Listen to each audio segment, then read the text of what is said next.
Welcome once again to the studios of Weekend Deal. It's always a pleasure to have you join us on the show.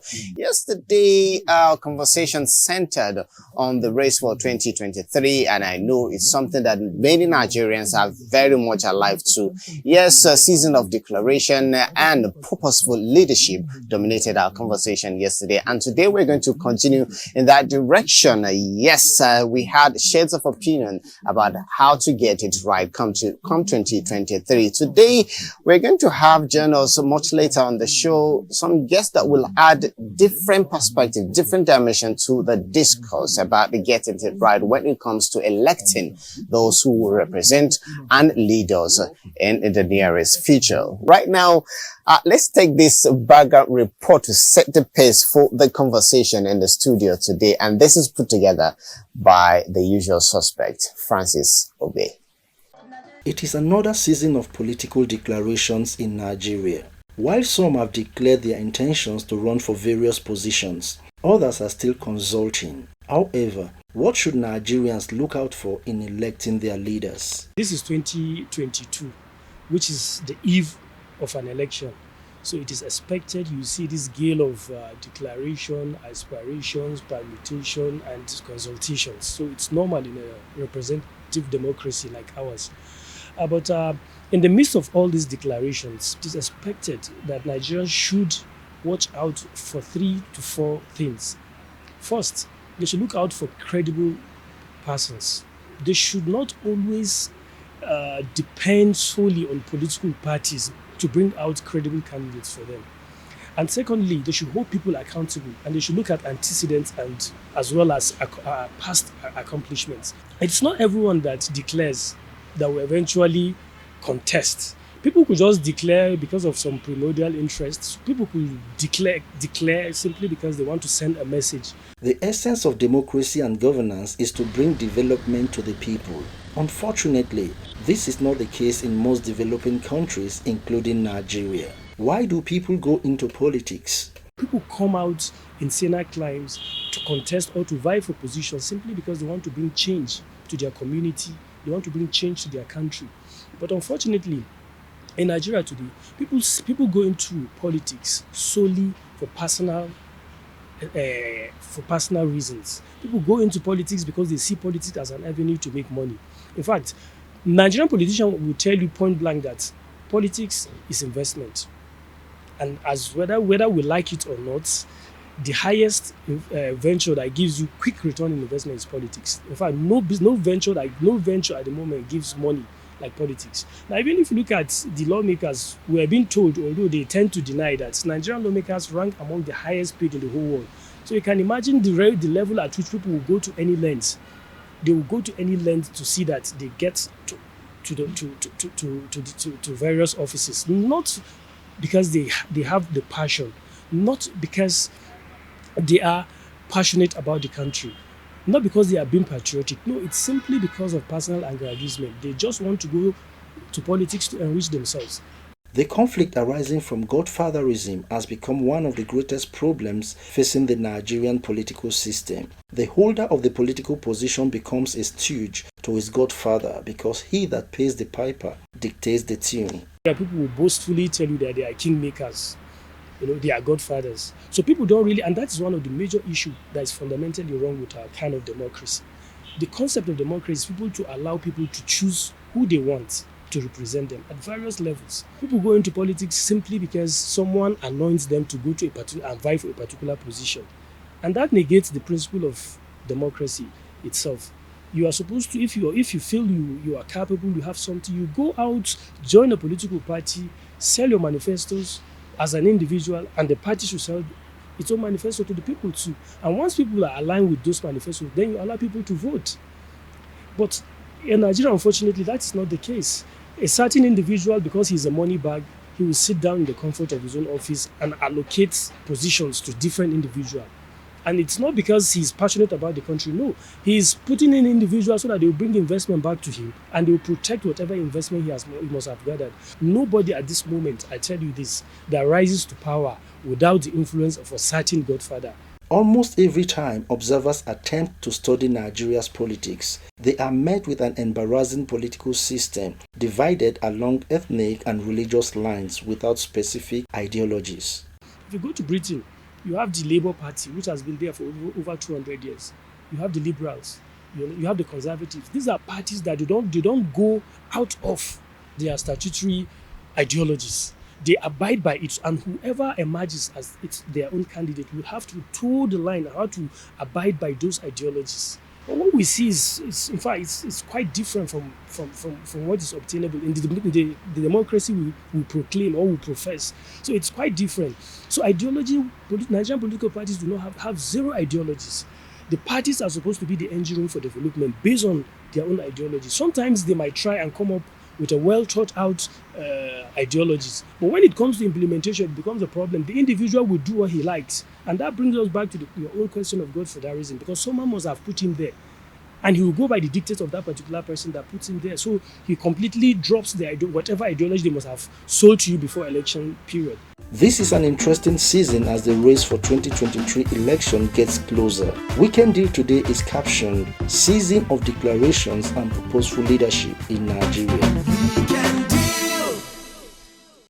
Yes, season of declaration and purposeful leadership. And of course, some issues highlighted there in the report. We talk about political ideology, godfatherism, money politics. And these are issues that we must continue to talk about until we get it right in our politics. Now, an aspect that, a lot of people always find interesting is women in politics, because a lot of times we say that because of their number, maybe they should have more presence, in our political, ecosystem in the country. But why do we keep having, less women in our political environment? Let's take this report from Thelma Obazan. And after that, we have a young Nigerian, a lady who is very knowledgeable about the topic to engage.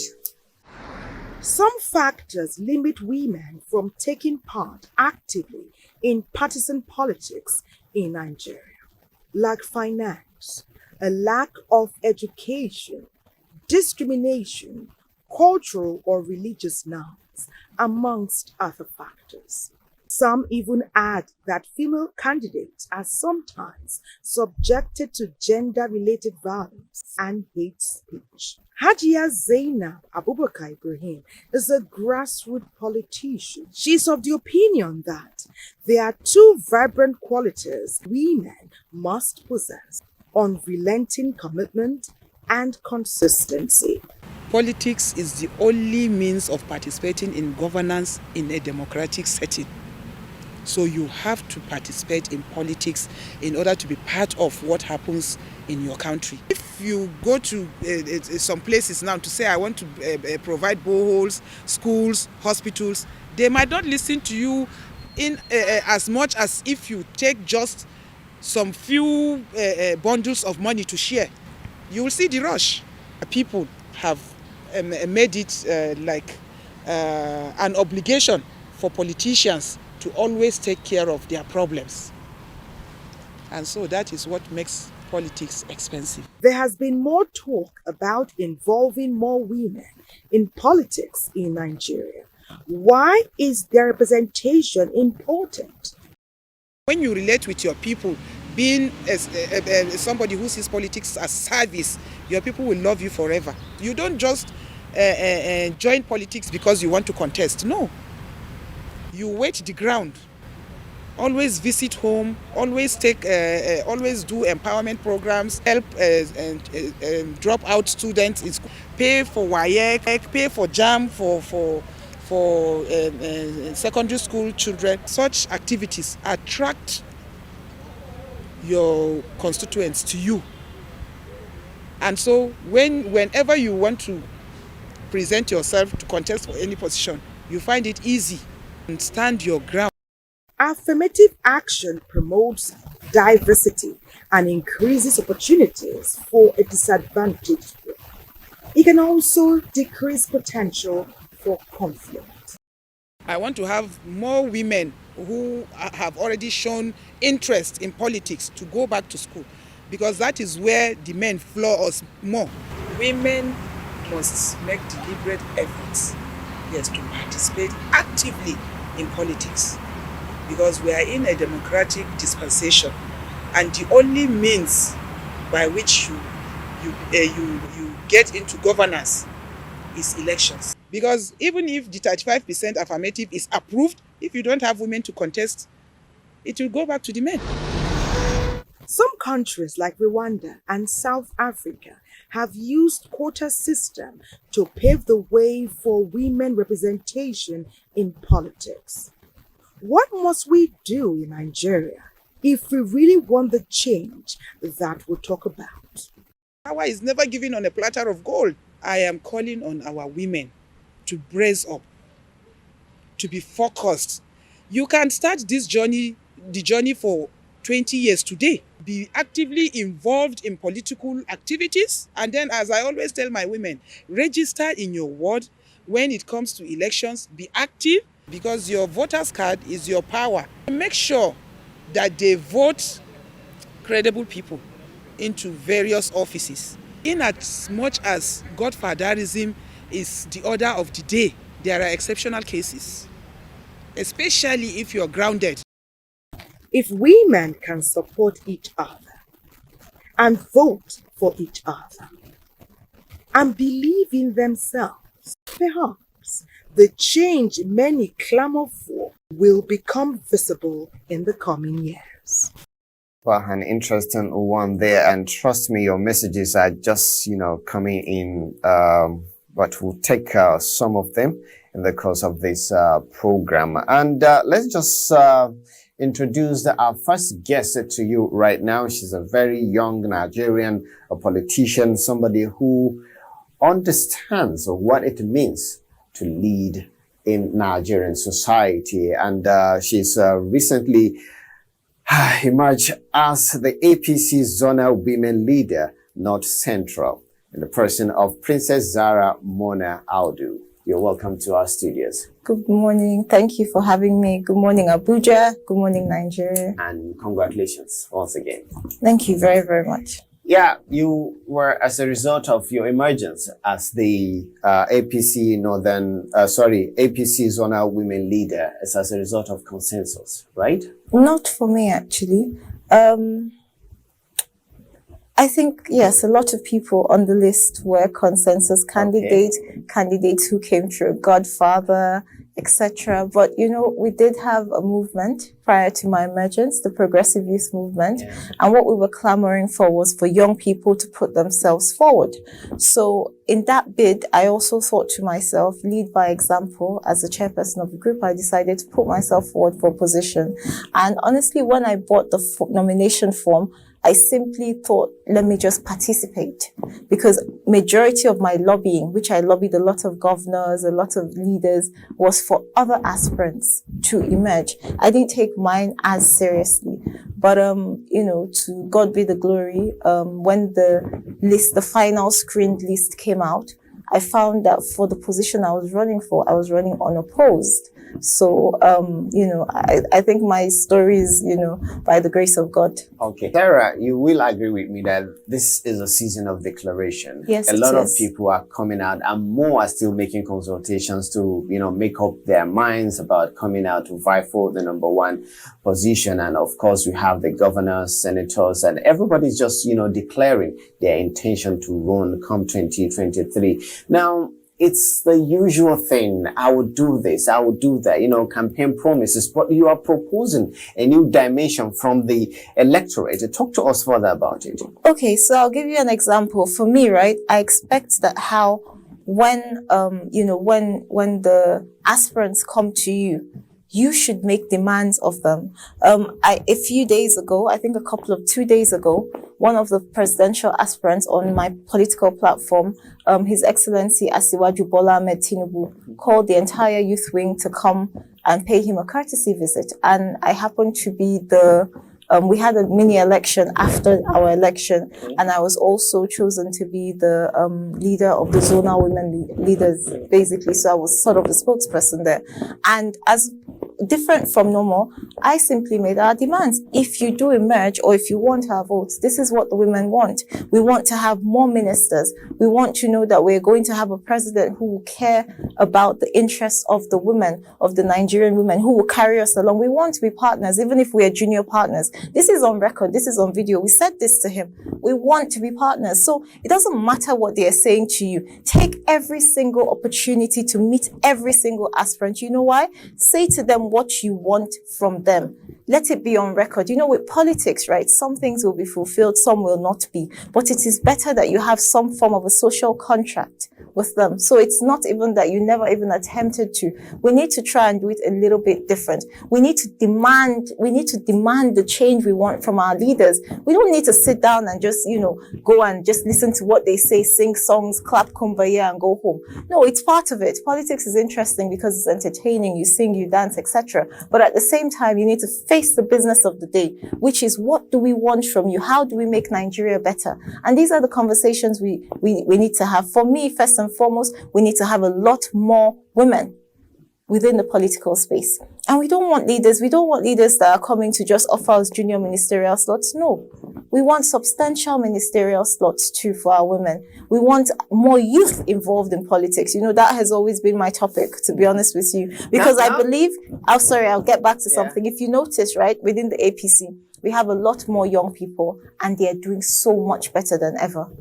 Well, I'm sure some people will probably have a different opinion regarding the participation of youth in politics in Nigeria, because it's often say we are the leaders of tomorrow. That's what they say. But are we given, is the environment right for the young Nigerians to prosper in the political arena? Let's take this next report put together by Tete, and after that we'll talk more with Princess Zara. Ralph Waldo Emerson, a well-renowned philosopher and essayist, had a quote that said, "The world belongs to the energetic." And this should be motivation for the youth, especially those running for positions of leadership in the near future. But in the Nigerian context, how much have the youth really impacted in the country's administration? The present situation of the Nigerian political system portrays one that is widely affected by the actions, the inactions, and the reactions of those who are in power. The youth are widely seen to be sidelined, and we have the same set of leaders being recycled. This is because it is seen that the same set of people who led us in the military regime, which was roughly about 30 years ago, are the same set of people who are still involved in our democracy today.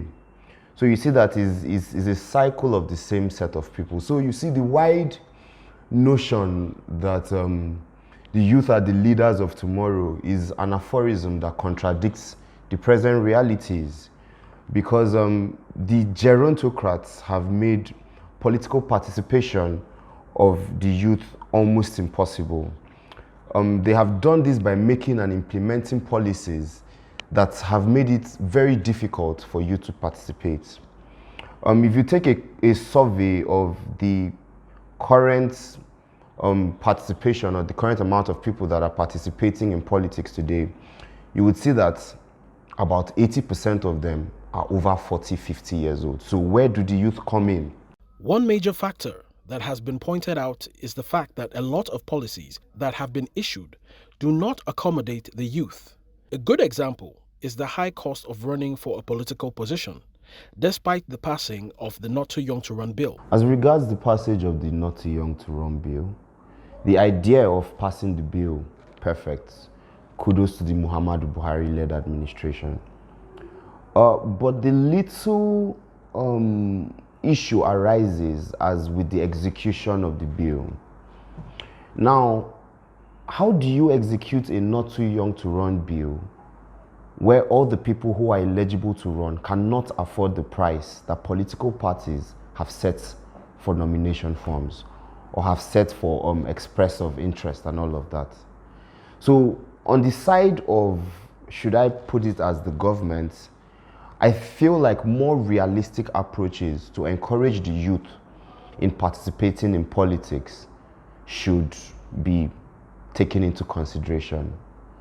I also feel like there should be more inclusiveness of youth in active politics, in the sense that youth are to be appointed in key positions in government so as to be able to grow into it. Pessimists might want to argue that the youth need more experience as far as national administration goes, but are quick to forget that at a point in time, Nigeria was actually run by youth, some whose policies are still in effect today.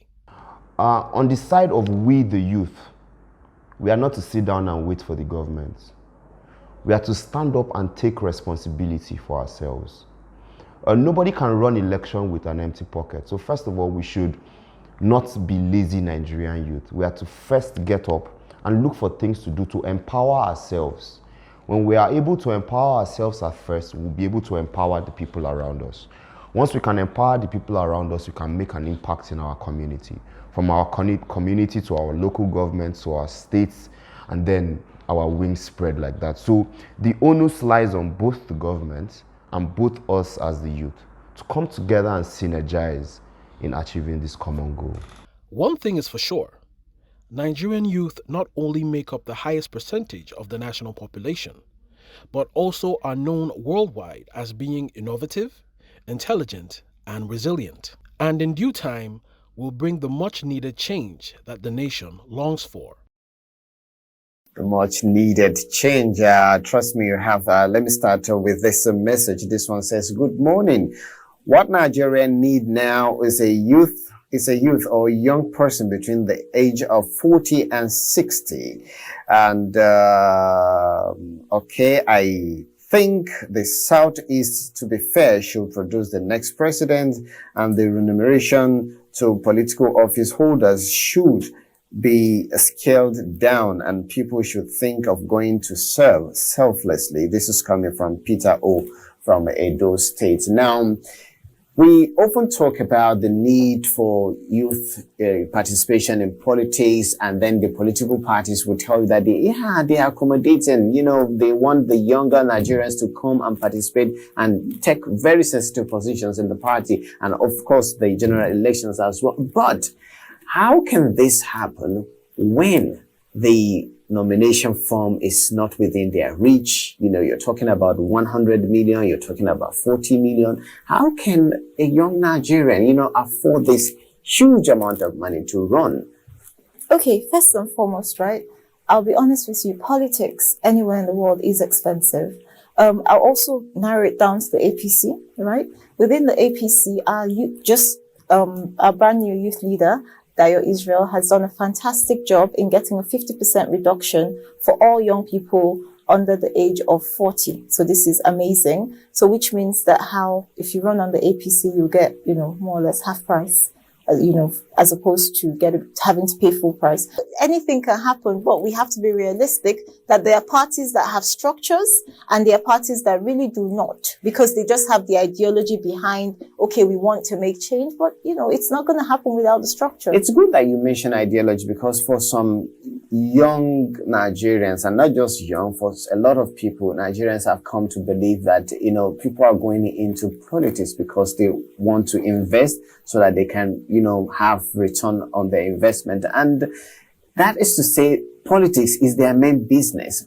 What are your thoughts about this, and what can people do differently, most especially young Nigerians, to say that politics is just for you to serve your nation? You should have other means of income on the side. I think first and foremost, right, it's important when you run for any office, especially on a platform like the APC, your antecedents. goes a long way. If you do not have anything to show for, if you have no accomplishments, then you simply don't really have a chance of emerging as a candidate.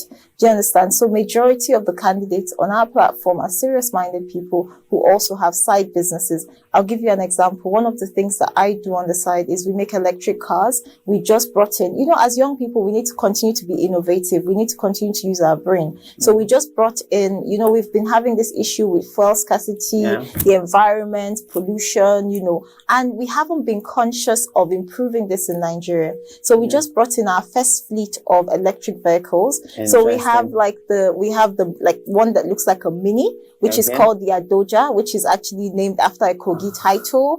We have the Keke Napep, but a more modern one, one that has doors, fans, air conditioning. It just goes to say that you have other means of income. You have to be innovative. What happens is the fact that sometimes, people go as long as borrowing money just to contest for a particular position, so that when they emerge winners, they begin to, pay back. And then, of course, what do you expect? You don't expect that person to give back to the community. Well, I think how you take care of it is called screening. When you run for a position, you get screened, right? And at the screening, one of the questions they ask you, because I just went through that process, is what do you do for a living? It's very important. What do you do for a living? So are you just in politics because it's about money, or are you in politics and you have value to add to, so you already have something going on and then you want to add value to the system? Well, thank you very much, Princess Zara, for speaking to us on this critical, topic. And of course, so this is a conversation that we must continue to engage in order to get it right, because we cannot afford any failure come 2023. Absolutely. Thank you very much. Thank you for having me. It's always a pleasure being with you guys. Thank you so much. All right. Right now, let's cross over to Kaduna, as they will be looking at the absence of internal democracy in our political parties.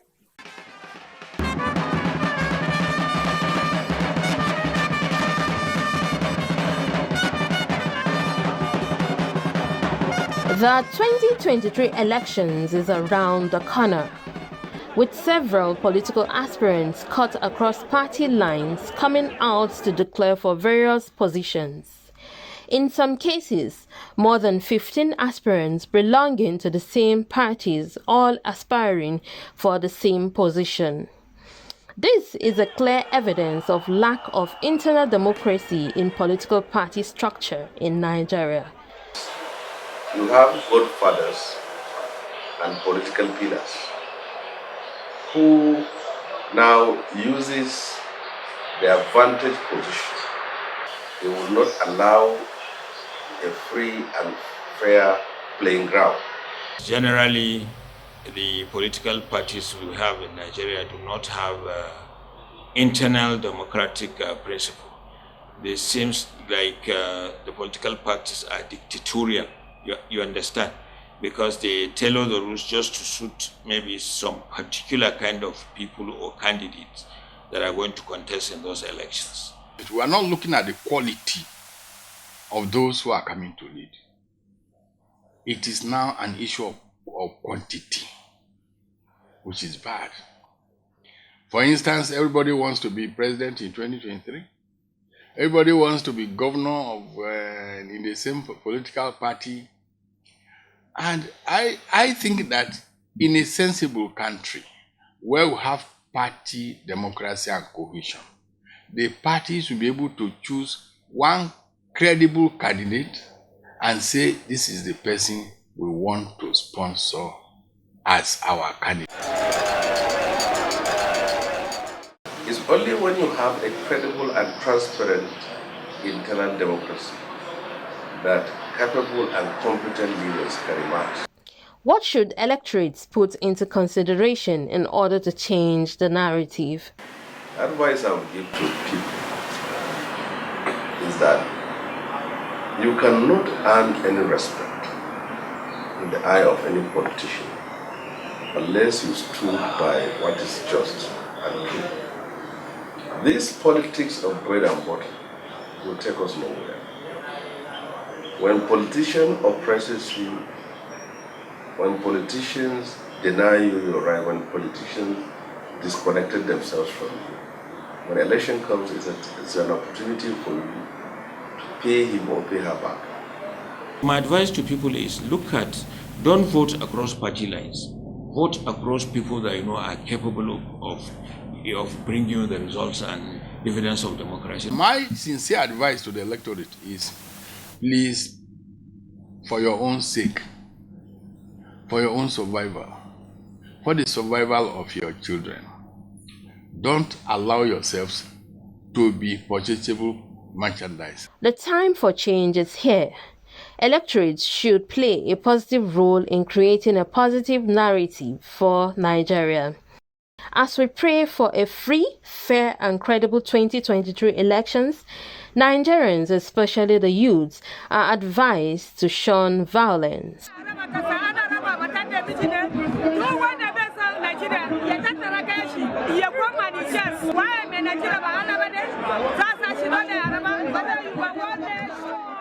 An interesting report there. We have some messages here. This one says, good morning. Ethnicity does not count in choosing a leader. Nigerians should be wise this time around to choose their leader. A leader should be able to possess the following qualities: integrity, ability to drive the development agenda, free from corruption, selflessness, able to listen to the yearnings of the people, have respect for humanity. Thank you. This is coming from Promise Obodo from Rivers State, and an interesting comment there. We have our second guest to join us in the studio, but before you meet her, let's take this next report on the monetization of the electoral process, and this one is coming from NTA Lagos. Of course, these are some of the challenges we hope to overcome come 2023 elections. And yes, let me just go ahead to introduce our next guest, and the person of Ndidi Patience Key, a politician. And as a matter of fact, she's a presidential aspirant of the People's Redemption Party. You're welcome to our studios. Thank you very much for having me. Good morning, Nigeria. And interesting thing, always we talk about women participation in politics. Do you think that with all that is happening now, and giving yourself as an example, do you think that narrative is gradually changing, that more women are coming into politics? Yeah, quite interesting. Yes, the change it's slow, but yes, we're changing the narrative gradually. Yeah, we need to come on board. We need to speak up. And when we speak for everyone. We don't just speak for only women, So we speak for the family, we speak for the children, we speak for the youth, speak for the global community. So yes, there's change. True transformation, it's happening in terms of equality. Yeah, like I said, it's slow, but we need to do all that it takes, put the necessary policies, for women to continue to come out and be intentional about it. When you say necessary policies, talk to me further about it. What kind of policies, and what should that policy capture? Because we already talk about, 35 affirmative action and all of that. Yeah, so apart from doing that, it's there. For me, I say 50-50. But apart from doing that, we need to educate the women. There's need for networking. There's need for so many women to go out, get in tune, be a part of these parties, be a part of what is happening in your community. Then you will learn that actually politicking is not a dirty game. Well, politicking affects our lives, whether we like it or not, whether we get involved or not. It affects our businesses, it affects our children, it affects access to healthcare, it affects everything that has to do with the economy and, affects us also. We're in to win, and we're in to change, bring transformation to our generation. So no, I'm not afraid of the financial implications. Yourself and other presidential aspirants, very soon, by the time after the primaries are, concluded, and then you have the standard bearer, they will certainly start conversing for the electorate votes. What should the electorate be looking at for differently in order to, elect the right candidate, to elect the right leader to the number one office in the country? What should the electorate be looking at for? What should they consider?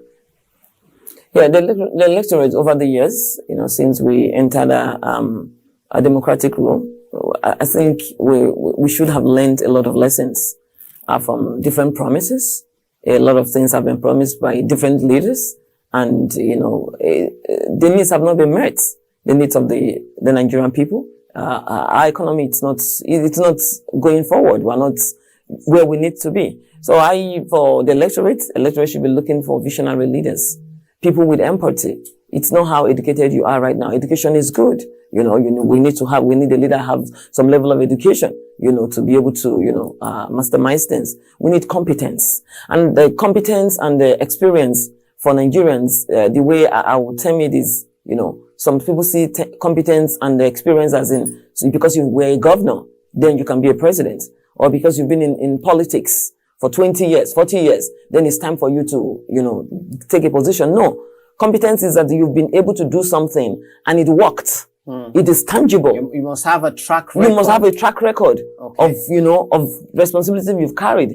And it worked and you touched the lives of people positively. That's what experience and competence means. We should be looking for leaders that understand empathy, that are compassionate, that understand that they are there to lead human beings, not flies. If I get you right, the right ideology, leaders with a track record, good track record, leaders who have the interests of the masses at heart, leaders who are really serious about moving the nation forward. And it shouldn't be about money. No. It should be about integrity and purposeful leadership. Thank you for sharing your thought with us. It's been a pleasure chatting with NDD Patience Key, one of the presidential aspirants. I'm sure you'll begin to see more of her in recent time. In due course. So right now, let's take this next report from Onyilola Alabi, and it focuses on the pressure on politicians from the electorate. One of the challenges confronting Nigeria's electoral process is the exchange of gifts and money. Also, politicians make unrealistic promises to the electorates just to impress and win their votes. After elections, electorates tend to have some sense of entitlement that allows them make unusual demands from political office holders. These demands range from financial support for school fees, medical bills, house rents, wedding and burial ceremonies, amongst others. Because the electorate are not aware, or because the elected officials have made those frivolous promises that are outside their own jurisdiction, their own powers, the electorate, they tend to make these demands without moderation. The overuse of money during the election tend to give wrong impression to the electorate that, look, these people, they are loaded, they have so much money, and when they get there, they have a lot of money, so you have to share the money with us. This is the implication of those kind of thing. This culture has put so much pressure on political office holders that some resort to diverting funds meant for the good governance or engaging in corruption at the detriment of fulfilling their electoral promises. These trends may be hard to eradicate, but it can be minimized. My advice is that let them from the beginning, let them make not commitments that are not realistic. Let them make commitments that when they are there, they will ensure that they help to legislate laws that will guarantee peace, development, and good governance in their constituency. Let them stop dashing money. Let them come with ideas. Let them come with programs that they will do to ensure that there is a development in that constituency. Secondly, if there is a job for jobless people, young people, they will not have time to go and start begging or looking for money from elected officials. If local government is functioning very well, and if a lot of people are also working, they will not have time to come and be begging and nagging.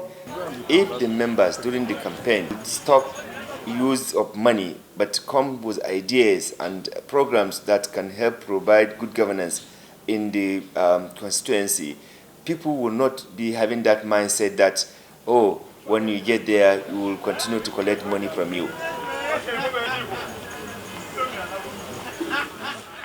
Well, we must do our due diligence to ensuring that we elect the right people in certain positions if you want to get it right, because you want people that will have your interests at heart, people that will be more interested in ensuring that your society is well developed, and your duty is just to go there and vote in the right person. Now, let's take a break from politics and go into something that will resonate with a lot of people, and that is the return of the village headmaster in Nigeria.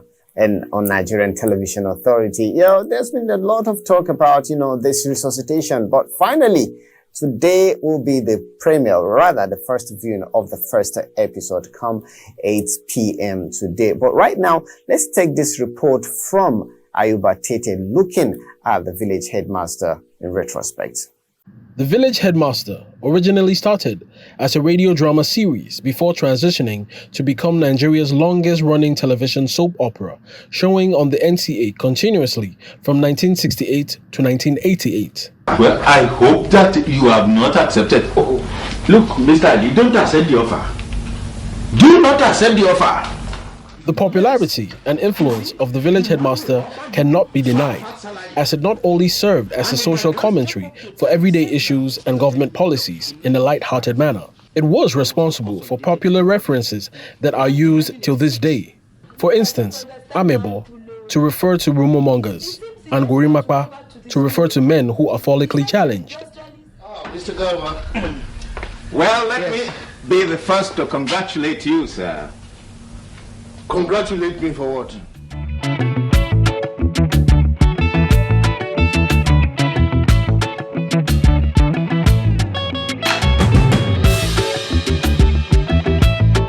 Over 3 decades later, after the 1991 revival, with most of the original cast members deceased, the show has been revamped and promises to be just as exciting as it was when it first started, maintaining its original feel, quality, and philosophy.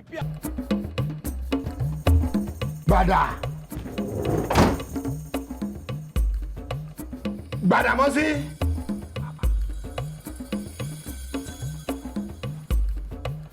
Bada Mosi Aibuki. Where can this boy be?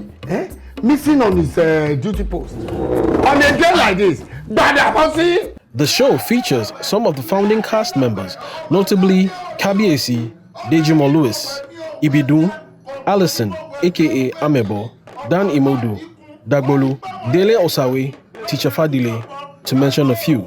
The newer cast members also include singer Nice, whose mega hit song Gongwaso is featured on the show, Chris Ihewa, Mr. Latin, Funky Malam, Jide Kosoko, Omo Ibadan, Okele, Fatia Balogun, Ricardo Agbo, Yemi Shodimu, Binta Ayo, Mogaji, Jide Alabi, and many others.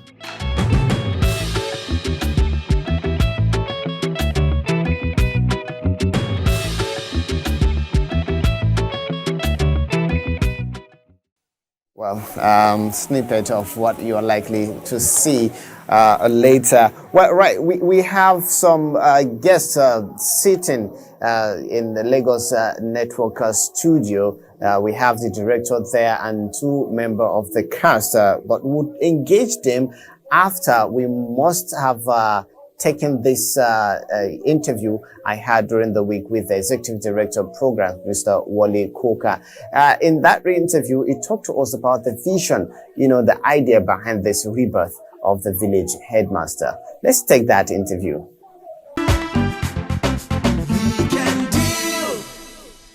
Trust me, I have seen a preview of that, and it's something that will definitely, blow your mind. Something you will definitely find enjoyable anytime it comes on the screen. You're welcome to this session, sir. It's a pleasure to have you here with us. Now, quickly, talk to me about the idea that informed this partnership, if you like, this resuscitation of the village headmaster, because we have other iconic dramas. Well, I'll tell you that since I came on board, or since this administration, this management came on board in NTA 2017, I want to believe, we've had a lot of clamor from viewers about revival or bringing back village headmaster. And this went on for quite a while. And recently, when we had the 50th anniversary of village headmaster, which was about a couple of years ago, the Director General made a statement. A lot of people approached him, and in his speech, he said he was going to try that before leaving as Director General, that he wants to make sure that village headmaster is brought back. And true to his word, he got cracking, and we got in touch with Mr. Wale Adenuga, a seasoned producer of Super Stories and some other drama series, and he came through. We looked at what he's done before, his proposal on doing village headmaster, and we agreed to partner with him to bring back village headmaster. Interesting. And funny enough, during his speech, the DG actually narrated his encounter, his first encounter with television, which happens to be the village headmaster. That's what was quite an interesting story. But talk to me, why Wale Adenuga? You have other production houses that could have pulled this up as well. Why the choice? Like I said earlier, Wale Adenuga is a seasoned producer. He's had a running program on NTA, I think, for the past 10 years now. Super Story, and it has been consistent. It's not like fact that you can just produce maybe a few episodes at the end of the day, the program will be rested, or you get tired of it. But he has been consistent, and if we want staying power, we have to look for somebody that will be able to see the project through. And Wale Adenuga, I can tell you, looking around, I think he fits the bill. That was why we went with him, and we are still going with him. We are hoping that this partnership will last a long time, probably longer than the program ran before. Because if you know, Wale Adenuga has a son now also working with him, so that we want to believe that this is a program that would outlast most of us this time around. It's an iconic program. Nigerians like village headmaster. When it was running, people used to rush home to watch, and surprisingly, even people that are younger who have had stories about village headmaster were looking forward to watching it. From what you saw at the preview, at the premiere, you can see a village consisting of all ethnic groups, religious background and all that, and everybody living harmoniously, but nobody was saying, oh, okay, because it's a Hausa man, or because it's an Igbo man or Yoruba man, I'm not going to relate with him. No, it was individual attitude that makes them to relate with each other. That's what Nigeria used to be, the Nigeria we grew up in. I grew up in Surulere, and Surulere there were Hausa, Igbo, Yoruba, Benin, and all that. So it's safe to say that it's a mini Nigeria, that it symbolizes what you have as Nigeria. Yeah. Having people from different cultural backgrounds living harmoniously together. Under one leadership, the Kabiesi. An interesting one. I'm sure you're excited. I am excited, and I'm sure our viewers are quite excited. 8 p.m. today, it's the first relaunch, right? Yes. All right. So the first relaunch for the whole year. Yeah. And I think we have an exclusive sponsor for that program. Globalcom is sponsoring the program, and it's going to be on for the whole year. Wow. Wow. That one we have promised of, and as I speak with you, I want to believe the production is going on in Lagos now. 1 year of excitement, 1 year of entertainment. I can't wait. I don't know about you. Let's take a break from this session.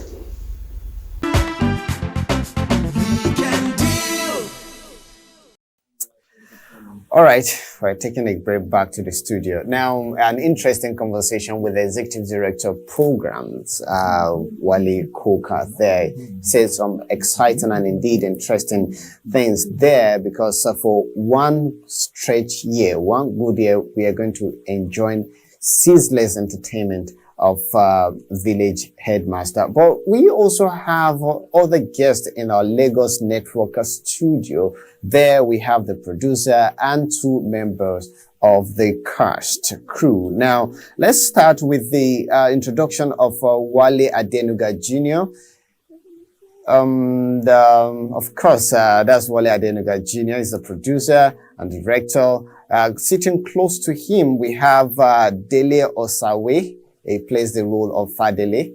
And of course, Deborah Anugwa, who is playing the role of Essay. Gentlemen and lady, I'm sure you all are excited about this rebirth, about this relaunch of the Village Headmaster. And kindly, let's just start with the producer, Wale Adenuga Jr.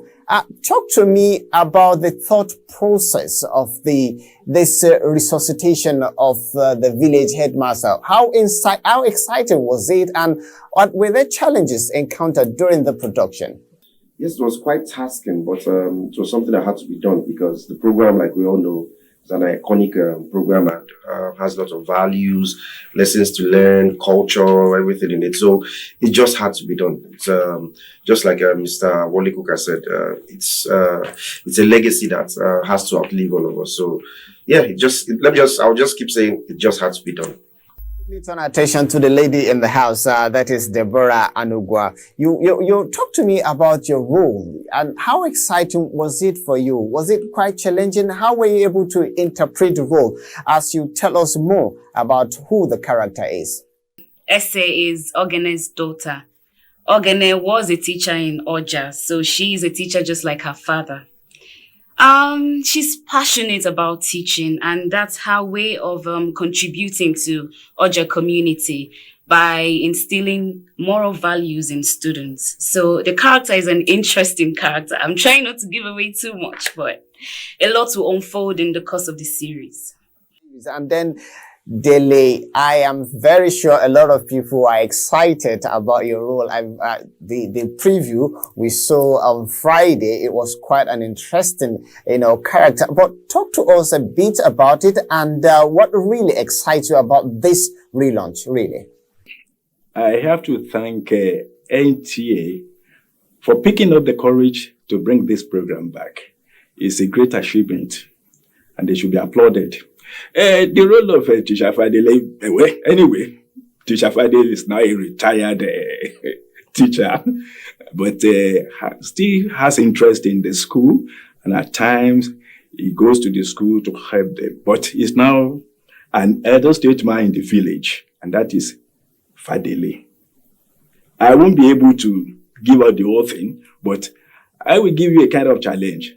Try and watch and see how far Village Headmaster has gone with this new package. We expect to see most of this because, we having this Generation Z, a lot of people rather engage their internet than, have time to, sit down at home to watch the series on television, on AIT and NTA, of course. Do you have other, online platforms that you hope to share this content, that people can have access to this content? For streaming, I believe NTA is streaming on some platforms. Even WAP TV itself is streaming on some platforms, and even AIT as well. We would also be looking at VOD. We are presently in talks with some platforms, probably put on online platforms so that people can binge watch as they like to do nowadays. So yeah, definitely. Then apart from that, there's going to be a lot of presence online. Presently, it's the trailer is trending, and we're going to be having like clips and snippets online. So yeah, so it's basically going to be everywhere you look. So anywhere you go, you definitely know about the Village Headmaster. So yeah, will capture all the different platforms. Different platform, and wherever you go, people are really talking about the return of the Village Headmaster. But as we wrap up this session, I'm not going to be asking you one after the other. I just take this question for all of you at once. So in 30 seconds each, what should the viewer be really looking forward to as we see this rebirth of Village Headmaster? Quickly. Okay, first of all, it's going to be very exciting. You're going to learn a lot.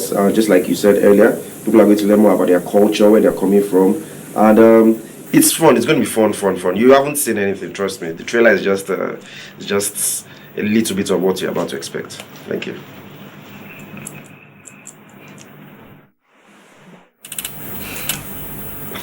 Well, I just believe that. Okay. Expect drama. Expect the best. A lot of work has been put into it, so expect the best, and you're going to be entertained for sure. Well, from my end, I so much believe in the Wale Adenuga production. They've been in this business for a long time, and they've been impressing people, and that is why NTA picked Wale Adenuga production, at least to manage this thing. So you should be expecting some excitement, some surprises, I will say, some surprises.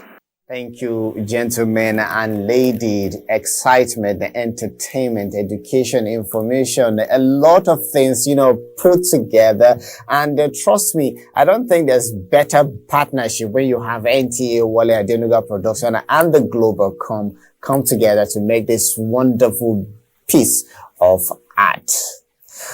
Well, that is much we can take from that debate. And let's take this one message just before we wrap up the show this morning. To my fellow youths of Nigeria, let's stop corruption, injustice, poverty, and unemployment in this country by doing the following. Don't accept bribe. They need our vote. Talking about the politicians, they need our votes to remain in power. So don't sell your vote. Go out and vote any candidate of your choice, because you have the right to do so. Please, let's do this and see the country shine. This is coming from John Jacob from Abuja. Thank you very much. And I think this sums it up for us, talking about the season of declaration and purposeful leadership. If we go out there to ensure that we elect the right people in the right places, so definitely the result will be something that will bring about sustainable development in Nigeria. Well, next weekend is another date. Make it with us. Bye for now.